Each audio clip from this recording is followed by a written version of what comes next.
Om Asmadgurubhyo Namaha. Krishno Rakshatu no Jagatraya Guruhu. Krishnam Namasyamyaham. Krishne Namarasatro Vinihataha. Krishnaya Tasmai Namaha. Krishna Deva Samuthitam Jagadidam. Krishnasya Dasosmyaham. Krishne Tishtati Sarvametadakhilam. He Krishna Samrakshamam. Jai Narayana, with the blessings of Sri Chinajaya Swamiji. We are continuing Bhagavad Gita.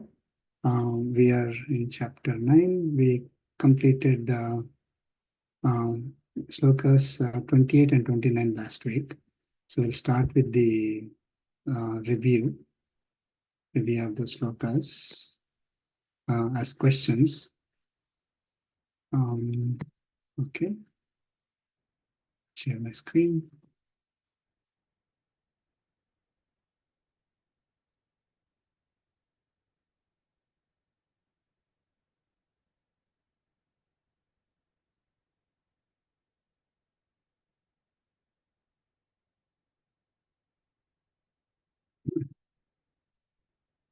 Hope you can see. Yeah, we can see it. Yeah. Okay, great. We'll go through quickly so that we'll get more time for the slokas today. So, what should be our goal in order to release ourselves from karmic bondage? Anyone? Paramatma. Right. Yeah. But in order to attain that state of Paramatma, what should we do? What should be our goal? To surrender to Paramatma continuously, we should remember To Paramatma. surrender. Right. Yes. So, basically serve all beings as service to God in a short, right? So serve Paramatma. How do we serve Paramatma? Right. Everything, whatever we do, in the name of Paramatma, we do it. Right. In the previous slokas, he clearly mentioned whatever you do, whatever you eat, right? Offer it to me, right? So whatever you do, offer it to me is serve all beings as service to God. Right. And serving, whatever you eat is basically we are also serving ourselves by eating. So even that act of eating is also serving Paramatma only. In short, right? Then the next is what is the benefit of doing anything as an offering to God with devotion? What is the benefit? We get liberation. Our karmic bondage will be reduced. Yeah. Reduced. Very good. Yes. It clears the karmic bondage, right? Very clearly he mentioned by doing the offering, anything that you offer to me with devotion, with bhakti, it will clear the karmic bondage for you. Who benefits when we perform activities as an offering to God? Who is the real beneficiary? Us, like our true self. Yeah. Atma. Right. Atma. So it appears as if we are doing it as service to Paramatma, right? So it is for his benefit we are trying to do. It appears that way. Like if I'm serving you, right? I'm thinking that it is for your benefit. I'm doing it. But in fact, it is serving, it is for our own benefit. If I don't serve Paramatma, then we are harming ourselves. That's all. So if I am doing any activity thinking it is for myself, I'm actually harming myself. If I'm doing activity as offering to Paramatma, I'm serving myself. I'm the one who is getting benefits, right? So it is pretty tricky. Who benefits when we do activities thinking that God is the enjoyer of the activities? Saying the same thing in a different way, right? So he said, I'm the enjoyer, right? So we shouldn't be doing any activity thinking that I am enjoying, right? It is for my own enjoyment.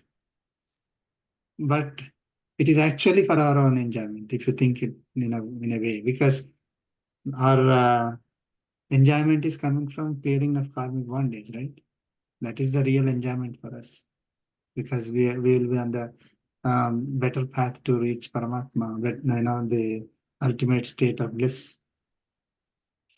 Okay, again, it appears as if we are doing something for somebody else's enjoyment, thinking if God is somebody else, or I'm doing it for him.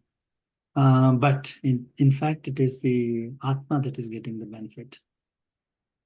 There are two outcomes for any activity that we do. What are the two outcomes? I mean, because it is difficult to answer out of context, right? So I gave the hint itself. There, materialistic outcome and also karmic outcome. This is reading between the lines, right? Like typically when we do any activity, we get the material outcome, a result that is either success or failure. We participate in a competition, we do any job, we do any activity, we either get, we're looking for praise or money or comforts or anything that is related to our body, materialistic result. So that is one outcome, and the other outcome is that activity is generating a karmic record for us. Okay, so that is a karmic outcome. We don't see that karmic record at all. So next question is, so out of these two activities, one is uncertain, one is certain. What are they? Again, One is materialistic one, it's uncertain, right? You don't know what you're going to get. Certain is the preparation, right? Definitely permanent. certain is the karmic Karmic result. records, yeah, cleaning up the karmic, is not preparation, karmic records. Yeah. Right. So basically, when we do any activity, we don't know whether we'll be successful or not. Even if you do that activity as service to God, praying to God, still we don't know whether we'll be successful or not. Right? We let us say 10 people participate in a competition. Only one can get the gold medal, say for example.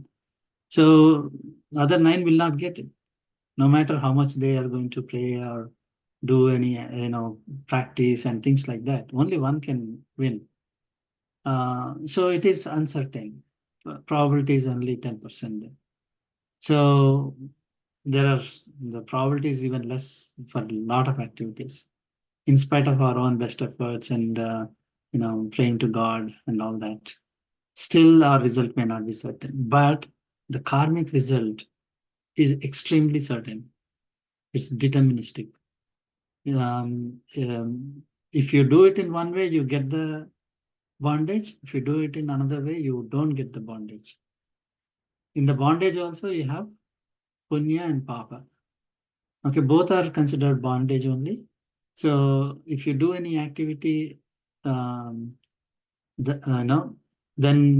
without offering it as service to God, without doing it as offering to God, then we acquire karmic bondage. If you do it as service to God, then we don't acquire karmic bondage. So that is certain. Lord Krishna very clearly said, there is no doubt about it, right? So we shouldn't be thinking, oh, whether I did it, as service to God, maybe I still have karmic, I'll get karmic bondage out of this. No, they're absolutely certain that we will, if we are doing it as service to God, we will not get the karmic bondage. It will, in fact, clear the karmic bondage, what is in store for us. Okay. What is karmic bondage? Any result for every act that we do. Right. Again, it's a little bit context based, so try to give a hint there. Fruits that we acquire depending on how we do our activities. right? And may I come? So, yeah, please go ahead, sir. It feels that two types of outcomes. That is, the karmic bondage happens when you are feeling that you are doing it. Yes, Doership. You should not have doership. And then yes, that is one thing. So if you get punya, punya brings you back to the earth. Then yes, after you exhaust the punya in the heaven, you come back and still you have to be born. And then you have to continue your human activities. But the point is, we should not get punya. Punya is not necessarily the best thing, right? yes, yes, sir. Yeah, yeah. So both punya and papa are considered bondage for us, as you mentioned. So that is a soft result. I mean, it's the fruits of our actions, right? That is a karmic bondage which we do not see, and the karmic bondage is carried along with atma. It is registered against atma, not for the body, right? So the materialistic results are for the body, karmic results are for the atma. Okay. So whatever Atma acquires is what we are calling as karmic bondage. So next question is, when we do any activity, do the material results of the activity give any real benefit for us?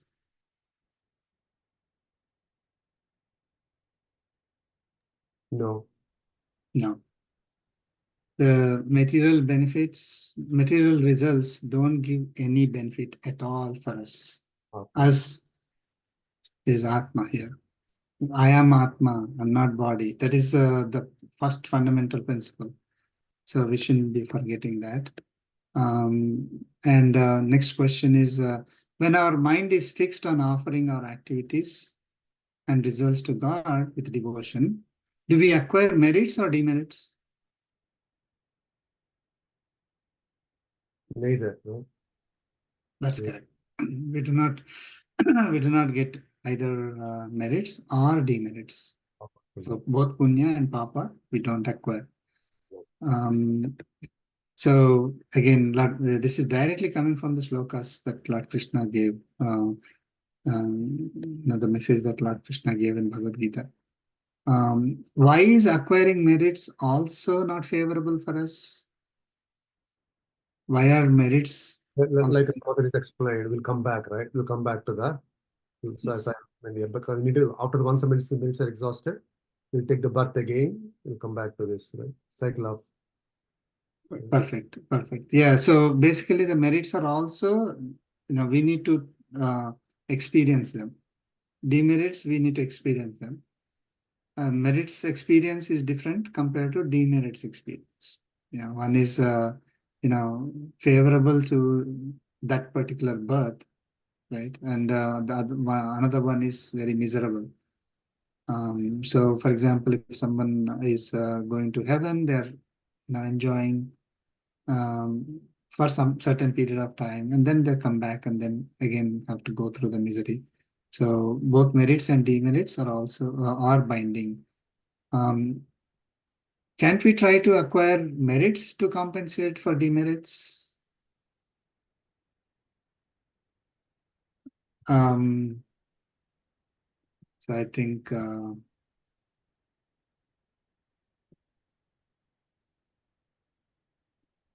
we can. yeah. Right? Yeah, can't we try to? So, so typical tendency would be, okay, I have a lot of papas, let me do punyas to compensate for it, right? I did a lot of papam in this life. Let me do punya activities as a compensation for what I did in the past. So punya will not compensate for papa. It sounds counterintuitive, right? Like a lot of people may be thinking, oh, let me acquire a lot of do all these activities, and then I'll acquire punya, and I don't have to go through the miseries because I did a lot of papam earlier. Okay, but papa have to be experienced, punya also have to be experienced. You cannot, one will not compensate for the other. So, okay. Any questions on that? Question. I have a question. Christianity says that they're all sinners, and then we don't have this concept of sin, correct? No, we have, I don't know, I mean, what they mean by sin. Sin is a correct translation or not, but we have papa. Okay. So, the meaning, somebody may, say that if you hurt somebody, then only it is sin. Okay. Yeah. In somebody's context, right? But in our context, if we do any activity that without offering it as offering to the devatas who gave the results to us, that becomes our papam. That becomes a papam. It could be a good activity. I may be doing good activity, but I am doing it as I am doing it, right? As you mentioned, sir. So I am doing it with my own energy. I'm doing it for my own sake. I'm doing it. If with that I'm doing a good activity, still it is considered papam. If I'm because it is going to bind me, because I'm I have to experience the negative effects of that, right? So yes, papam is there, papa and punya are there, definitely. Shubha and ashubha phalas. Lord Krishna clearly mentioned. Lord Krishna also mentioned papa, or the word papa punya. So basically, yes, it is there, but what is punya and what is papa may be different for different people, But for us, it is very clear. If I am eating, for example, I am eating something without offering to devatas, without offering to Paramatma, I am eating papam. Very clearly, Lord Krishna mentioned that. Okay, so I am acquiring papa. Okay, so again, because we are carrying papa and punya, we are taking birth. We took birth here in this. Right now, we are in this body because we are carrying certain papa and punya. It is not just because we are sinners. That's why we are here. No, we are carrying papa as well as punya. That's why we are taking birth again and again. Okay, so we should be cursing ourselves, saying that it doesn't. Again, when somebody says we are all sinners, it is basically in a negative context, like, oh, we might have hurt other people and we did a lot of bad activities. It doesn't mean that way. In our case, we acquired papam because we did not know about Paramatma. We did activities as I am doing it. This is my activity and the results are for me. That's all. We did the activity, could be taking care of the family, doing something good in the society, it doesn't matter. We acquired the karmic results of that and we took birth. Okay, so it doesn't mean that we committed some sins in our previous life. That's why we are taking birth, right? So the concept of sin the understanding of sin may be different for different people. But for Sanatana Dharma, what Bhagavad Gita says, very clear, right? It doesn't have to be hurting other person. It doesn't have to be bad activity. If we are doing any activity that is not our duty, that also acquires this a karmic result, which we have to experience. Okay? Yeah. So that's why Lord Krishna says, do your duties. Doesn't say, oh, do whatever you want, right? He very clearly says, do your duty. You are born with certain duties and you have to do those duties. If you skip those acting, let's say in case of Arjuna, Arjuna he tells very clearly, you are born to protect. You are born to serve the society by punishing bad in the society, right? So you cannot skip that. If you skip that, doesn't matter. You go into forest and then do the japam and live on alms and chanting the name of Paramatma. It doesn't matter. You are basically you are skipping your duty. Then we have to acquire the results of it, whatever may be the results, right? Hmm. So, yeah, so the concept of sin may be different for different people. We have the concept of papa, and the understanding is different. Yeah. Okay. Thank you. Okay. Okay. Next question is, who is the only one who can clear our karmic bondage? Paramatma. Paramatma, very good. Yeah. So it is not our activity, it is not Devatas, right? It is only Paramatma who can clear karmic bondage.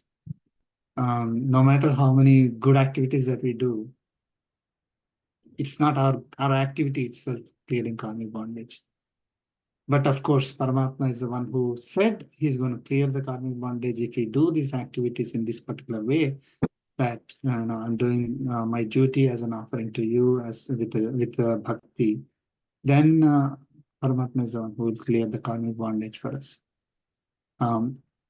What is the prerequisite for attaining the state equivalent to God? It is depending on context, right? We do an offering to Paramatma with Bhakti, right? You just mentioned that, yeah. And the karmic bondage. Yeah, the prerequisite is liberation from karmic bondage. You should be liberated. After liberating from karmic bondage, you'll attain me, he said, right? So he will clear it for us. It is not that our activities cleared the karmic bondage. It's not, we shouldn't be thinking, oh, let me do all these activities and I will clear my karmic bondage. No. Okay. Again, this is, I'm saying again and again because this is we make this mistake of thinking that, oh, I'm doing these activities, I'll clear the karmic bondage by myself. My activities will clear. We shouldn't be having that, because if we have that also, we'll acquire the karmic bondage and then we will have to take birth again. Okay. We should always think that Paramatma is the one who will clear the karmic bondage for me.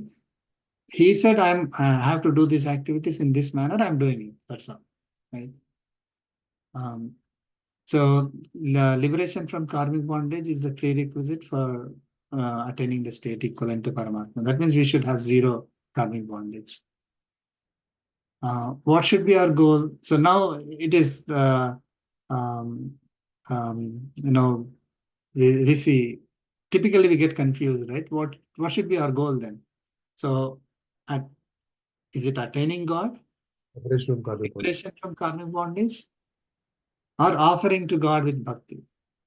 Attaining God. Liberation from karmic bondage, right? That's what should be our goal. Right? So three are it could be all of them, right? All the three. Yeah. So my goal, my ultimate goal is to attain Paramatma. But how do I get it? So I can't say my goal is to become president and do nothing, right?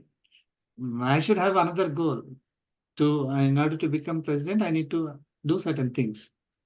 So my ultimate goal is to attain Paramatma, attain the state equivalent to Paramatma. But just thinking, though, that is my goal is not going to give me. So I should set a goal that I can do, isn't it? See, goals are what, when I'm doing certain activity, this is my goal for that activity. That is how it is, right? I cannot say my goal is to win a lottery ticket, or my goal is to become a millionaire and then do nothing about it. So these three are actually in a sequence. Offering to God with bhakti is the prerequisite to get the liberation from karmic bondage. which is a prerequisite to attain God. So my goal should be bhakti only, right? Yes, I know why that goal I have set to myself. I know, right? My ultimate goal is to reach a state equivalent to Paramatma. But I will not be able to achieve that goal unless I do any activity as offering to God with bhakti. So that should be my goal. Okay.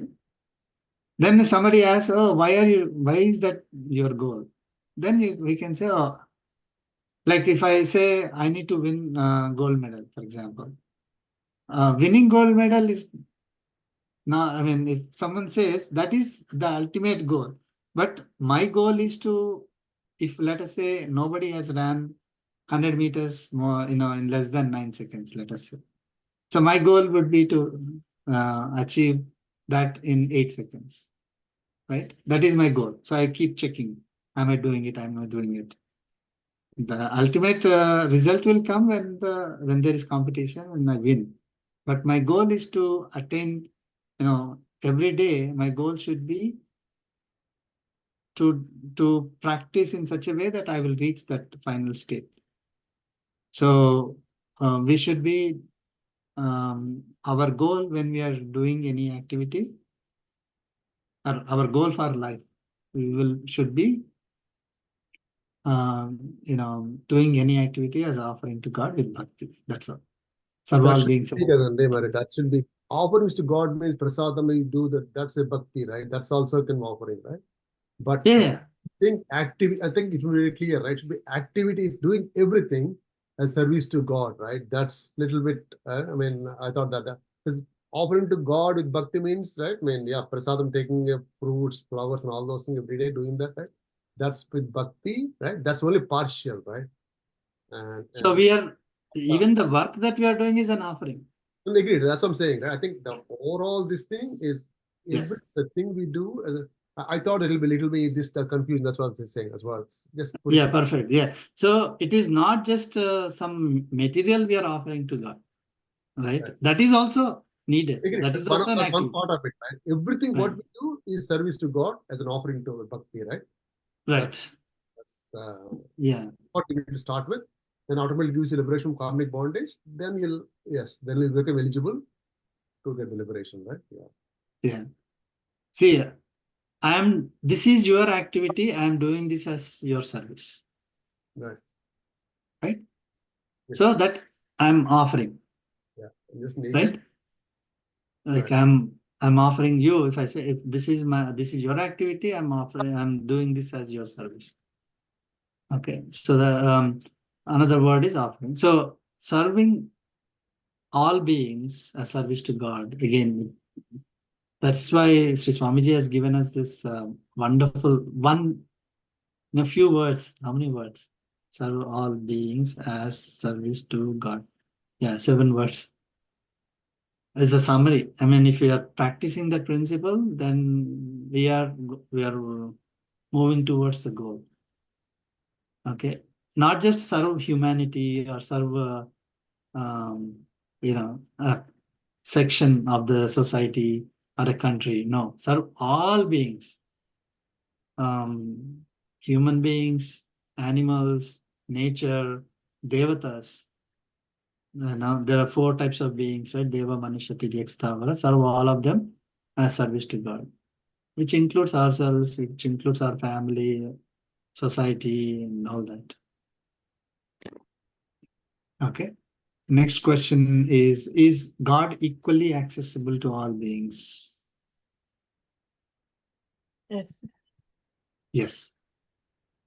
Directly from the sloka. Does God hate some people? Which is why he gave inferior birth to some beings? No. No.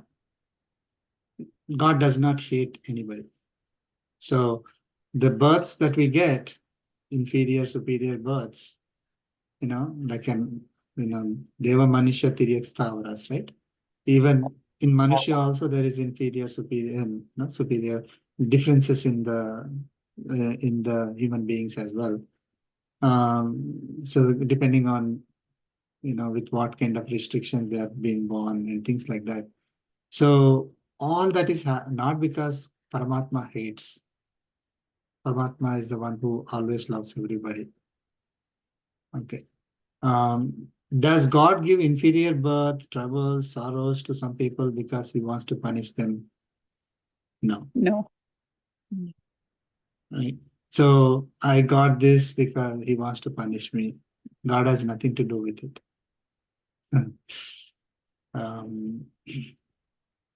These are all, easy to like. What happens is when we are praying to God, there will be situations where we may have to go through some troubles. So we may think, oh, why is God punishing me? Right? So that's why I gave this particular question directly from Bhagavad Gita itself. Right? Does God hold a grudge against those who have cursed him earlier, cursed or hated earlier? No. No. There is no grudge, or like human beings, right? If somebody criticizing me, then I'll remember, and then next time I'm going to see you. When time comes, I'm going to give it back to you, or I would stop talking to you and things like that. Paramatma has absolutely no grudge against anybody, irrespective of whether they praised him or cursed him, whether they you know whether they are devotees or not, right? So that's why he is God, I would say. Does God reject anyone who approaches him with devotion, No. even if the person did something really bad, cursed or hated God earlier? No. No. Okay, that's good.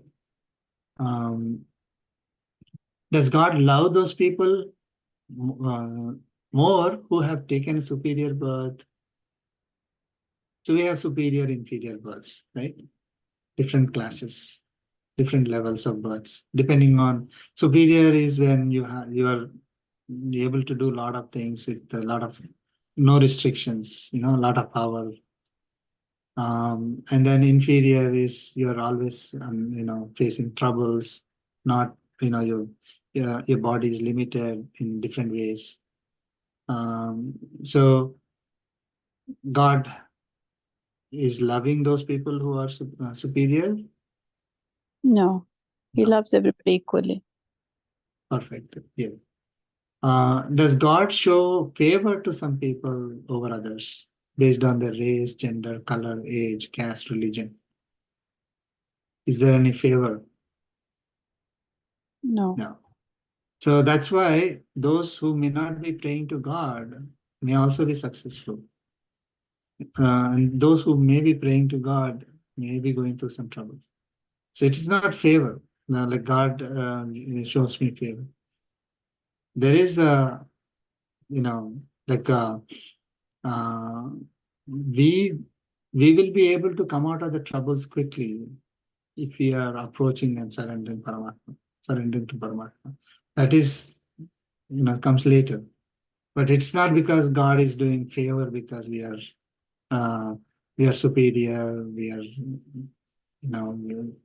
in a particular race or gender. Uh, what should be our feeling when we are offering to God with devotion?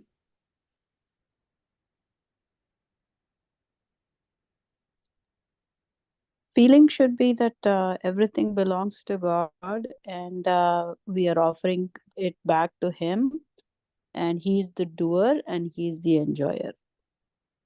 Very good. So, I mean, if we take it to the next level, highest level,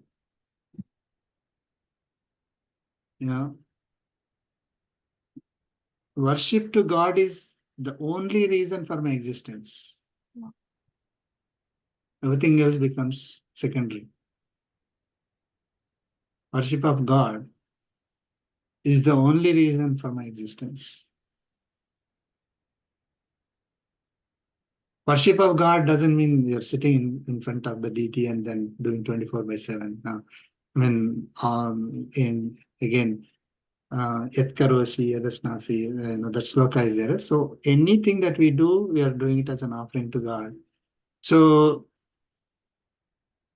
every second of our life, thinking, I'm existing for the sake of your service, oh God. If that is missing, then I'm not even existing. Right? My existence has no value, meaning. That is the level we have to be in. Okay, so when we reach that level, that is when, we are at the real bhakti, and then, the karmic bondage is getting cleared. Right? So I have different businesses, right? Apart from, the bhakti, right? Apart from praying to God. So I have all these different activities. I have family, I have jobs, I have, society, all that, I have friends. All these activities I will do, and I'm treating them as for my own enjoyment. Okay.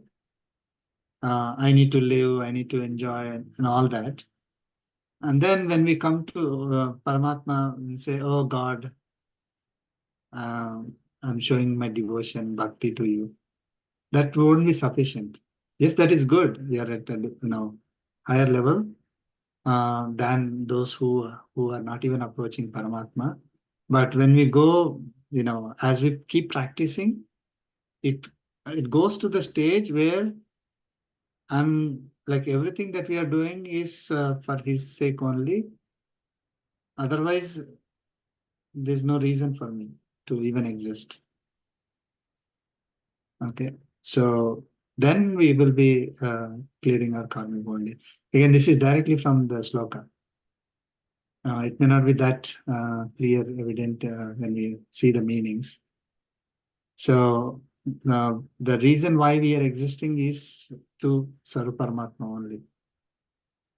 Okay, if we are existing without that, then we are actually acquiring karmic bondage. Then Lord Krishna said, those who worship me with bhakti are in me and I am in them. What does this mean?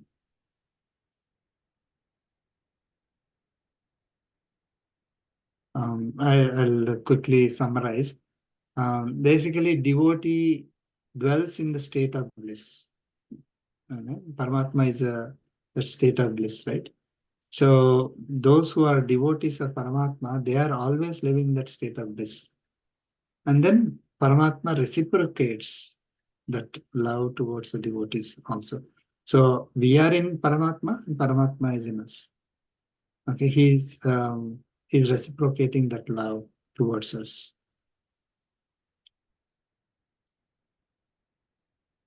Okay.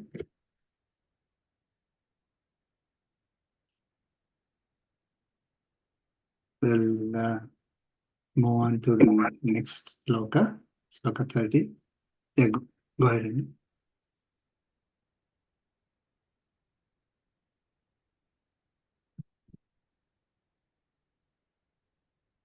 Okay, we'll start. 30th sloka.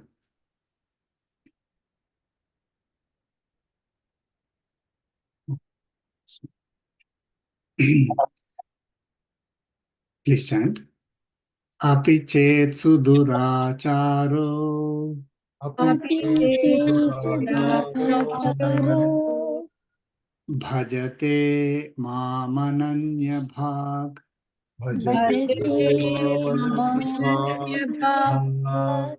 sadhureva samantavyaha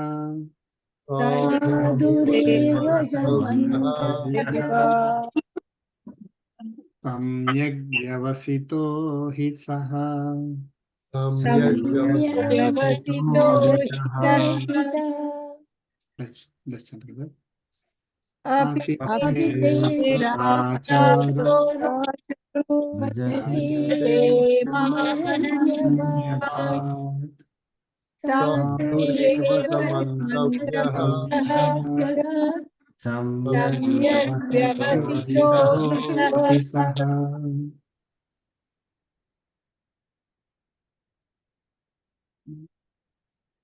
Okay, Lord Krishna is continuing. Apichet, even if, this apichet is a very common Sanskrit, even if suduracharaha,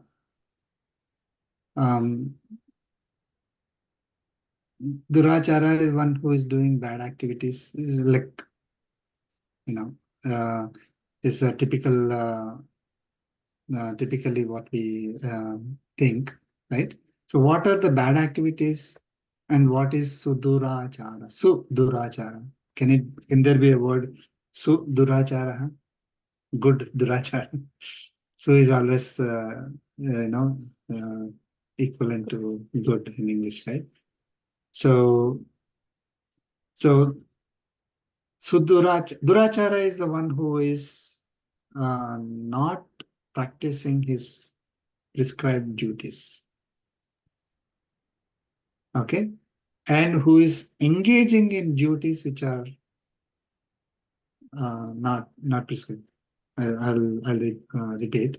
So one who is engaging in duties which are not prescribed and does not perform the prescribed duties. That is sudurachara. Unintentional. Okay. So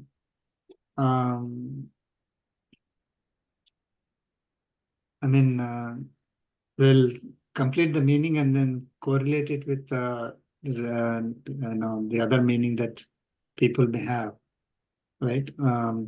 So even if someone is unintentionally doing activities that are not prescribed and not doing activities that are prescribed, okay. So for example, say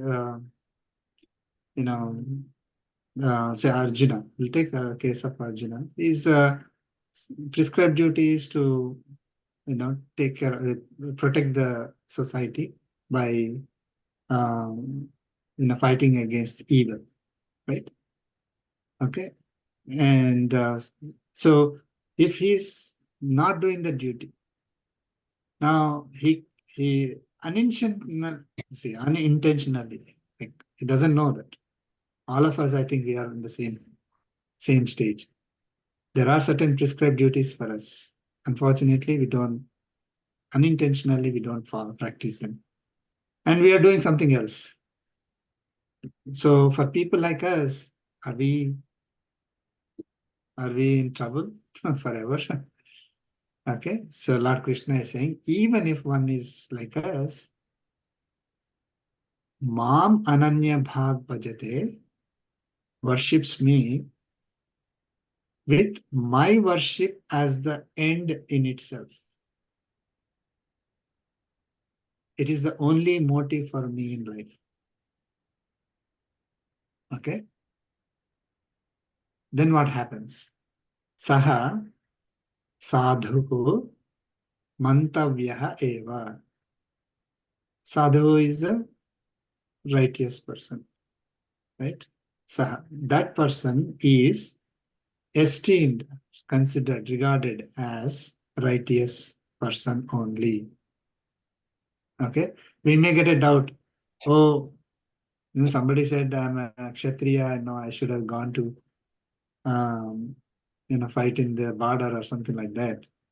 Okay, unintentionally we are in this situation now, right? Where we are doing software programming, for example. So even so, I mean, in a typical term, like if you are if you are not practicing our prescribed duties, then we should be acquiring karmic bondage. Okay, that is a rule, right? That's why Lord Krishna is telling Arjuna to fight, because that was his prescribed duty. So if I am doing any other activity unintentionally, then still I'm considered as righteous if I am worshipping Paramatma as the only motive in my life. That is the only reason for my existence, only thing for me to do, right? So then it does not matter, like in the previous lokas he said, right? Whatever you do, whatever you eat, whatever you donate, whatever he said. So even if, let us say, like unintentionally, if I'm doing something other than prescribed, but if I'm doing it as an offering to God, if I'm doing it as service to God, then I'm considered righteous only. And saha samyak vyavasitaha. He is indeed properly determined. So he is basically righteous, considered righteous only. We shouldn't be worried about it. May I quote an example? Valmiki was a robber, and but he didn't realize that whatever actions he did were not acceptable to the family. They would not take over the papas. So finally, he was Ratnagar in the beginning. Now, then when he became Valmiki, definitely, he's another example of how he attained God and became a bhakta. Yes. Very good. Very, very good examples. Yes. Yeah. Also, there are other instances. Ravana was also finally he reached God, even though in the beginning he wasn't. Right? Ravana, all the people who are actually bad people, they got darshan of God. So so darshan of God may not give us moksha. Yes, we'll be able to see. Duryodhana was able to see Lord Krishna directly talk to him, but he didn't. He actually insulted him. That's the problem. So there are a lot of people who saw Lord Krishna at that time, Lord Sri Ram at that time. Not all of them got moksha. But they had the opportunity. That's the thing. They had the opportunity, but people didn't make use of it because they didn't realize that he is Paramatma. So here, Lord Krishna is very, very clearly saying that even if someone is uh, unintentionally doing some activities which are not prescribed for them, doing something different, then still, if they are doing it as worship to me, those activities I will accept. Right? They are considered righteous only. Okay. So now Duryodhana actually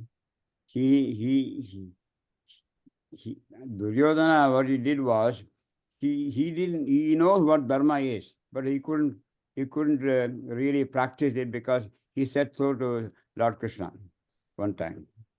Yes.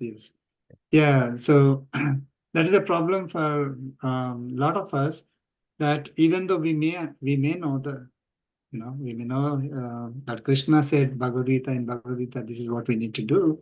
We still, with ego and other things that we are carrying, we may not be able to. And Lord Krishna gives what is the solution for that also, right? He is in the next few slokas, he gives a solution how we can overcome it. Okay.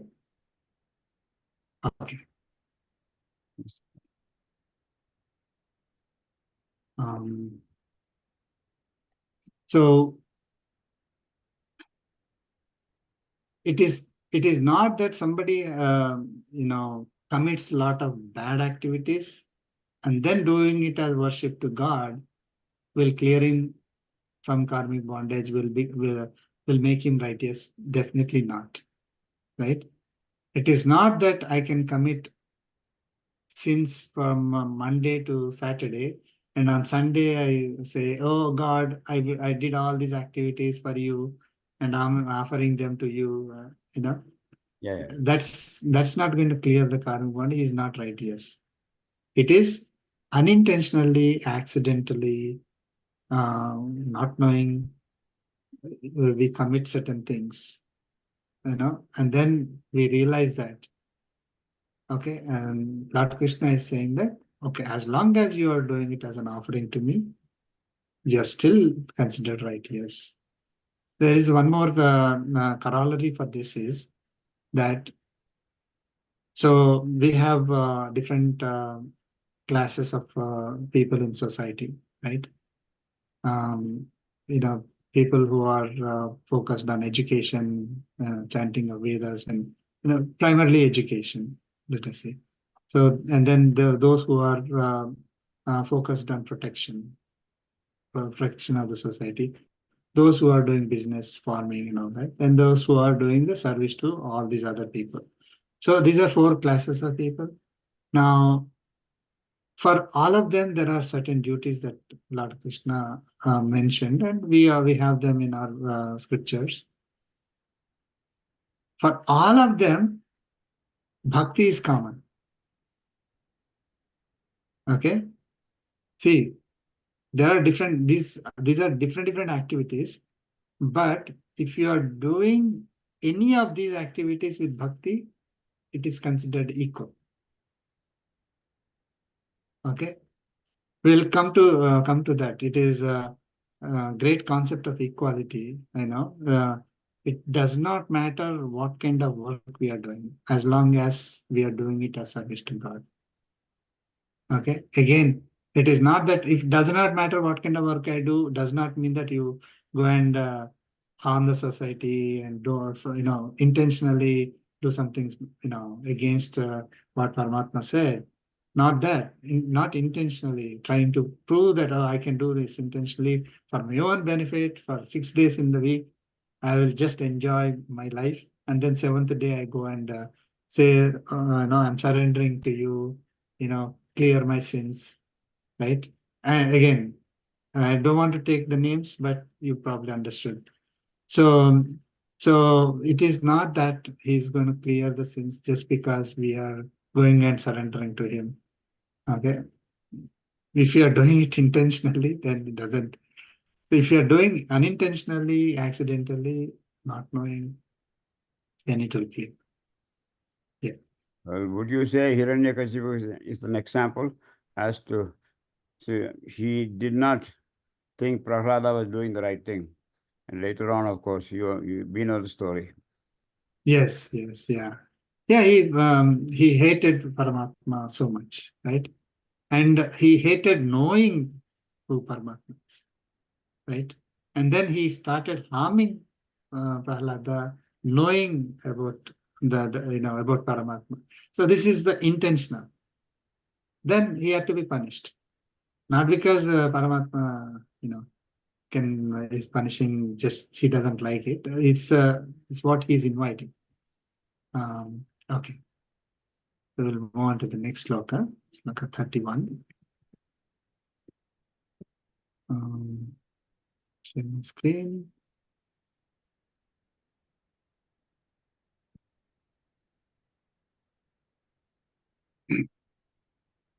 Please stand.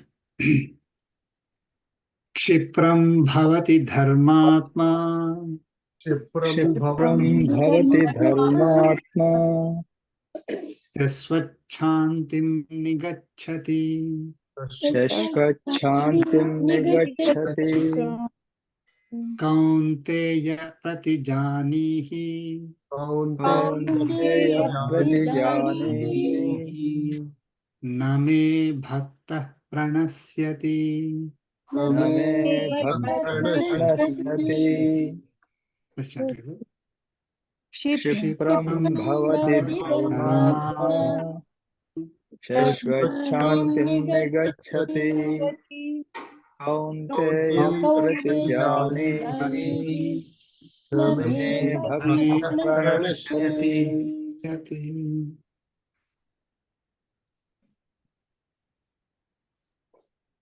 So Krishna is saying, Hey Kaunteya, for Arjuna, Saha, so continuing from the previous sloka, Saha, Kshipram Dharmatma Bhavati, Saha, that person, the Sudurachara person, even if the person is Sudurachara, even if, right?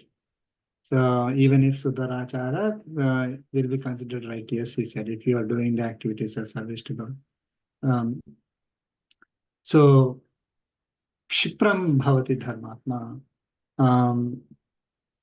So even such a person becomes one having mind exclusively devoted to worship of Paramatma. Okay. Dharmatma Bhavati means so he was Sudurachara. Okay. And then he started doing the activities as service to God. He becomes one who is always focused on doing service to God only. He becomes a devotee. He is devoted to worship of Paramatma only. Kshipram, soon. Okay. It doesn't take long time. Kshipram Bhavati. And then what happens? Sesvat Shantim Nigachati. Attains a permanent state where there is no obstruction to reach me.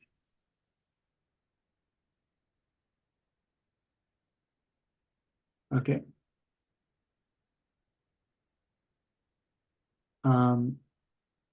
Pratijanihi. So he's telling, hey Kaunteya, Pratijanihi, declare, take a vow. Me bhaktaha na pranasyati. My devotee never perishes. Okay.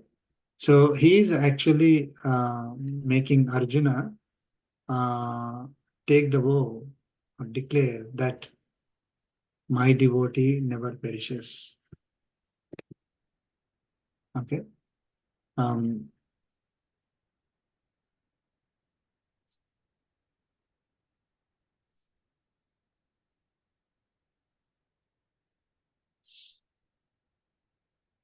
So one who is a devotee, I mean,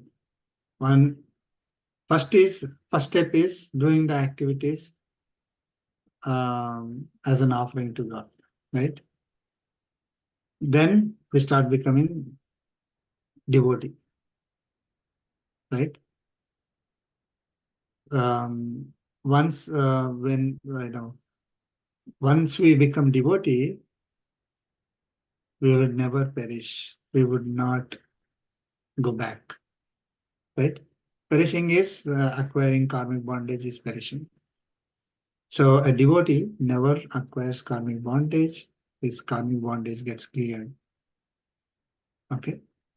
So even if the person was unintentionally, accidentally doing some things which are not good, or even if a person who has done such activities in the past, right?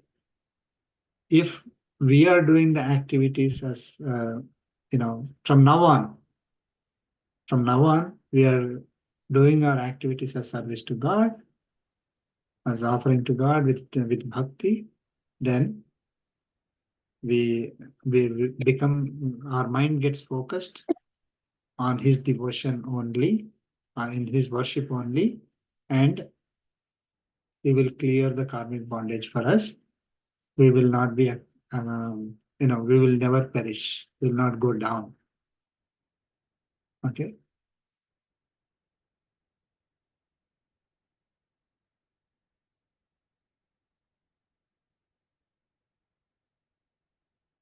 So I don't know if you remember from previous chapters, what are the two main culprits for us that would prevent us from progressing forward towards Paramatma. What are the two enemies for us?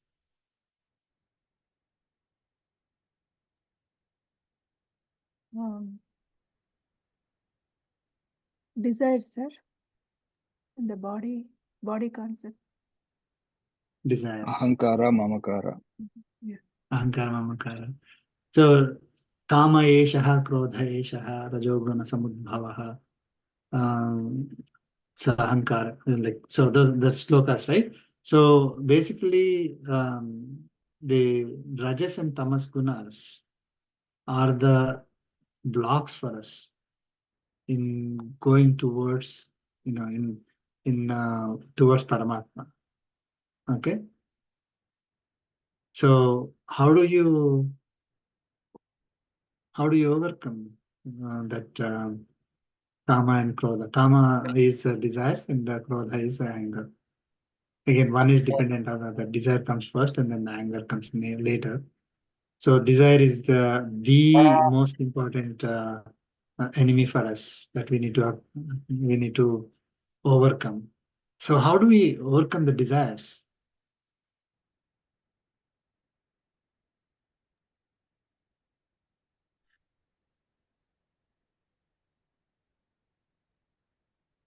I mean, again, slowly Answer is here. Answer is here. focusing on Paramatma only. Bhakti, devotion, right? Love towards Paramatma, and loving, Paramatma. Devotion is nothing but the pure love, right? So then, how is bhakti going to, make us overcome desires and anger? I mean, pure bhakti. But I'm calling pure bhakti because people may think, oh, bhakti is okay. I have this desire. I go to the temple, some place, and then pray to God and get that desire fulfilled. I'm not talking about that. Pure Okay. bhakti comes as a result of suffering. When you suffer, actually you think of God, and then there is one way, but that's not the only way, because Bhattadiri, who wrote Narayaniyam, he was suffering from so much sickness and pain, but he was able to, by his own chanting and showing bhakti, he was able to relieve himself somewhat. That's Right, right. Yeah, I mean, so basically, anything can motivate us towards Paramatma. Even any suffering can try to, we can use that as motivation for moving towards Paramatma. So it is not Paramatma is punishing us. Actually, maybe in that particular case, Paramatma actually is blessed that soul with some suffering, so that that soul was able to move towards Paramatma. Otherwise, wouldn't have moved, right? So it is kind of a blessing in disguise, but not for I mean that it's up to the individual again, whether they want to look at the problem or look at the problem as an opportunity to move towards Paramatma. But how is the bhakti able to, like make us overcome the desires and anger? Through jnanam, sir. Saint Tukaram did not want his eyes back, because he said, when I will lose my bhakti, once I become well, it's better that I have no eyes, completely blind is okay. So he was prepared to do that much. He was such a true bhakta. Would you say that? I mean, again, we don't want to say that every bhakta should have some kind of a problems. No. But even those who have problems, they are able to basically use them as a motivation to continue to pray to Paramatma. So in those cases also, if the praying to God is only to get rid of the pains that they are facing, then again it is questionable, right? There should be bhakti without conditions. That is what is bhakti. Like, oh, I'm facing these pains. Oh God, may relieve me from these pains. Is not bhakti. I mean, not the pure bhakti that Paramatma is looking for. Irrespective of whether I'm having comforts or pains, it really does not matter. These are all whatever I'm experiencing or is my karmic bondage that I'm experiencing. So I'll keep that aside. I need to get out of this karmic bondage. So bhakti is the way for me to get out of that karmic bondage. Because Lord Krishna said, with bhakti, is the one who is going to clear the karmic bondage for us. My goal is to attain. That is my ultimate goal. All right. Atma's goal is to reach the state equivalent to Paramatma. So then all these pains will not be there anyway. So their focus is purely on Paramatma only, irrespective of what kind of problems they are facing or what kind of comfort they have. So basically, this bhakti, when we have that pure love to Paramatma, we are doing any activity as his service, right? Activity is not for ourselves, right? It is his activity. We are doing it for his enjoyment. Then where is the desire going to come from? Bhakti becomes easier when you have bhakti, then you can reach God much more easily. But bhakti doesn't come just like that. Somebody with a lot of ego, he may not get necessarily bhakti. So, right. Yeah, I the mean, suffering Lord is Krishna is actually clearly saying, in this particular shloka that we shouldn't be worried about that. We need to, he's saying, Kshipram bhavati dharmatma. So that even if someone is suduracharaha, that person can, can attain the state of bhakti easily by doing any activity as offering to some, offering to God. So that's why we need to perform any activity as service to God, serve all beings as service to God, which develops our bhakti, and with that we will reach a state where we will not be having anything else in our mind. Our mind will be focused only on His worship. how do you That worship could be like offering prasadam, offering some food, water, and decorating. That could be one type of bhakti. The other type of bhakti is doing any service to the society, doing it as service to him. That is a bhakti. So it is. So initially we may not be there at that level. We are doing everything for our own self, right? We have the ego, the kama, krodha, and all those are blocking us. But once we start doing any activity as his service, then slowly we get rid of our desires, right? So Lord Krishna is the means for overcoming our desires. I want to overcome my desires. I want to overcome my desires. It will never happen unless we bring Paramatma into the picture, right? So that is why we need to do puja. We need to do activities to Paramatma. So which will eventually, with his blessings, not because of our own efforts, with his blessing. That's what Lord Krishna is promising here. I am going to develop bhakti in you. So you show initiative. This is all he is looking for. Our initiative. That's it.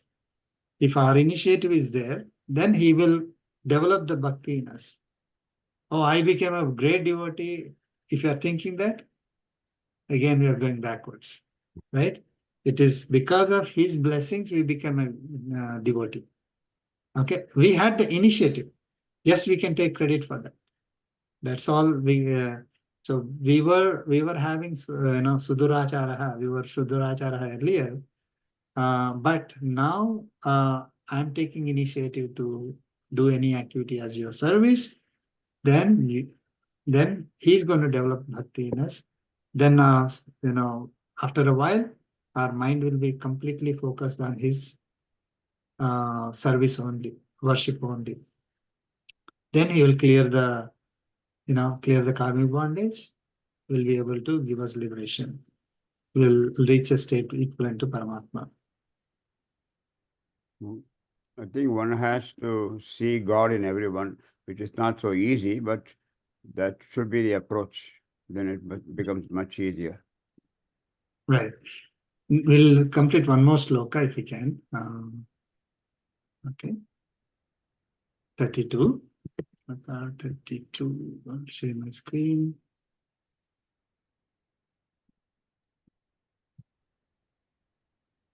It's related, so we'll just complete this one. Please chant. Mam hi partha vyapasritya मां हि पार्थव्यपाश्रित्य yopi syuh papayonayah योऽपि स्युः पापयोनयः Triyo vaisyasthatha sudraha स्त्रियो वैश्यास्तथा शूद्राः tepi yanti param gatim. तेऽपि याति परां गतिम् Let's chant together. मां हि पार्थव्यपाश्रित्य येऽपि स्युः पापयोनयः स्त्रियो वैश्यास्तथा शूद्राः तेऽपि यान्ति परां गतिम्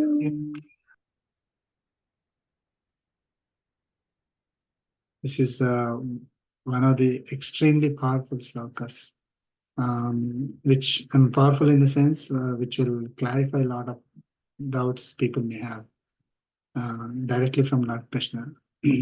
So Lord Krishna is saying, Hey Partha, O Arjuna, ye api papayonayaha striyaha vaisyaha tatha sudraha syuh. So in this we see striyaha, ladies, vaisyaha, merchants. Sudraha is laborers, lower class, Papayonayaha. Ye apihi papayonayaha. Even those who are of sinful birth. Okay. Ye, whoever. Okay. So whoever, ladies, merchants, laborers, or even those who are of sinful birth, mam vyapasritya, having surrendered to me, te api, even they, yanti param gatim, attain supreme goal, state of liberation. So param gatim is supreme goal, supreme destination. Okay, that is what? Reaching a state equivalent to Paramatma. So he's saying, even the ladies, merchants, lower class citizens of the society, all of them, even if they surrender to me, they will attain a state of liberation. Okay. So there cannot be any confusion that a state of liberation is reserved only for certain class of the people, or only if you do the activities related to that class of people will give me liberation. Lord Krishna is clearly denying that. Okay. So anyone is eligible for state of liberation. Okay. So there may be, why did he mention ladies, merchants, and all this, right?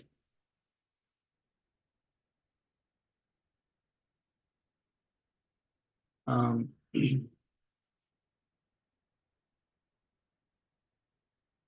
so what is missing in this? So, people who are more focused on this caste or classes in the society as a bad thing, right?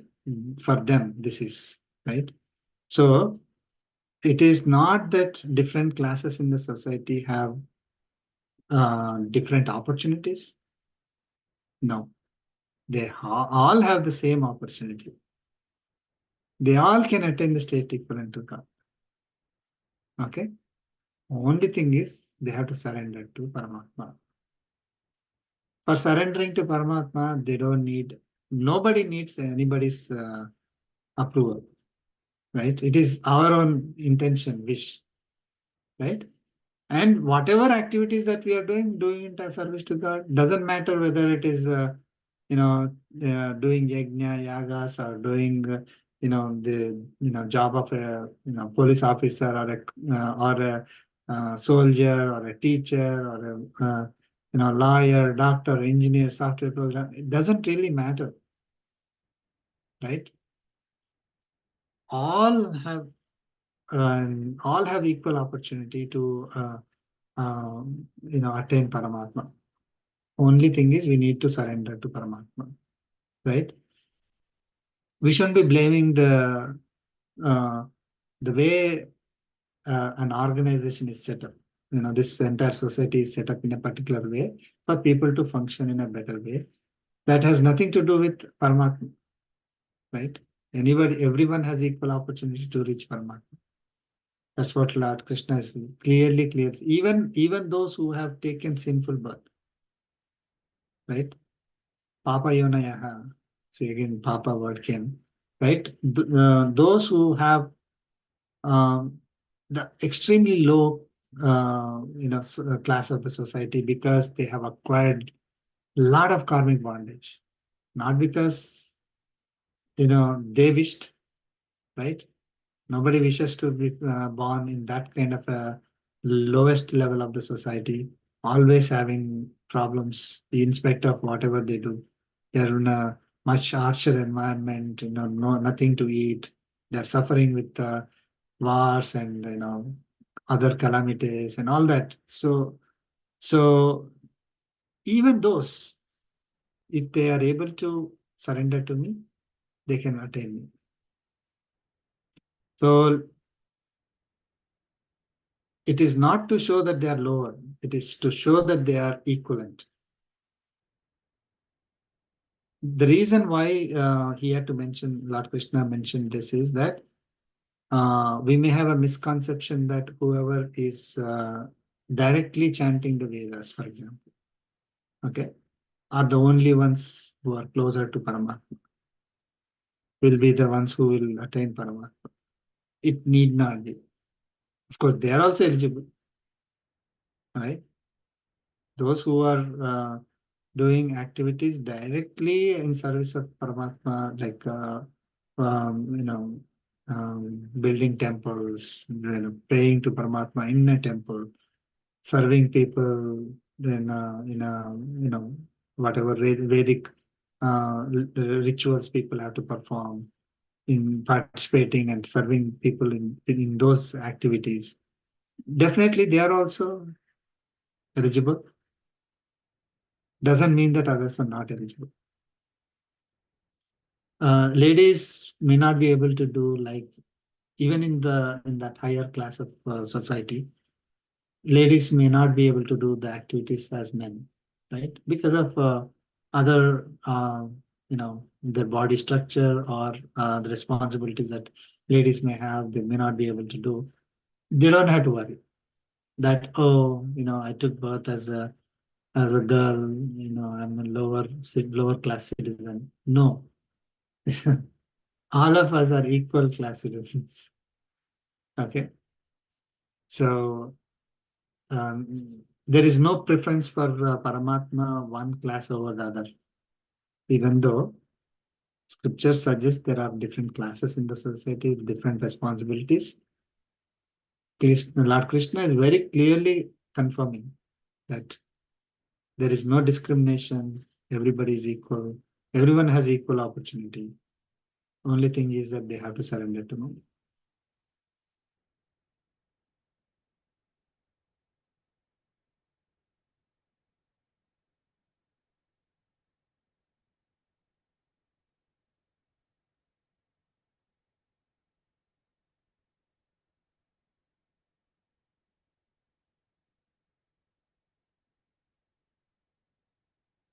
And one more thing that Lord Krishna, over time, Lord Krishna mentioned already earlier that he's not looking for expensive, rare gifts to be offered to him, right?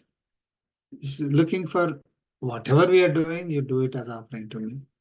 Whatever you can, let's say we have to directly serve Paramatma in a deity form. Use water for Abhishekam and Tirtham.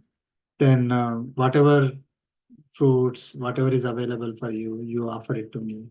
Whatever leaves and flowers are available, use them for decoration. Doesn't matter. Not looking for a certain type of things that we have, only certain class of people will have access to.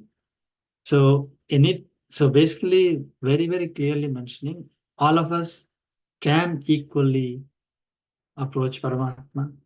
He does not have any grudge towards anybody. He loves everyone. All of us have equal opportunity. The only thing that he's looking for is whether we are offering, whether we are serving him, whether we are worshipping him, whether we are surrendering to him. That's all he's looking for.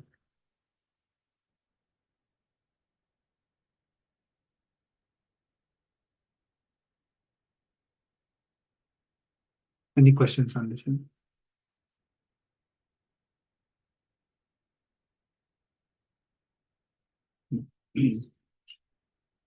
Thank you so much. We'll conclude with the concluding prayer. Kayena vacha mansendriyaiva buddhyatmana va prakrite swabhavat karomi yajjat sakalam parasmai narayanaaya samarpayami. Samarpayami. Srimannarayanaya Srimannarayanayeti samarpayami. samarpayami. Sarvam Sarvam Shri Krishna Krishna Arpanamastu. Om Om Asmadgurubhyo Sadgurubhyo Namaha. Namaha. Shivanarayan. Jai Jai Shriman. Shri Thank you so Shrimanarayan. much. Jai Shri. Jai Shri. Jai Shri. Jai Shri. Thank you.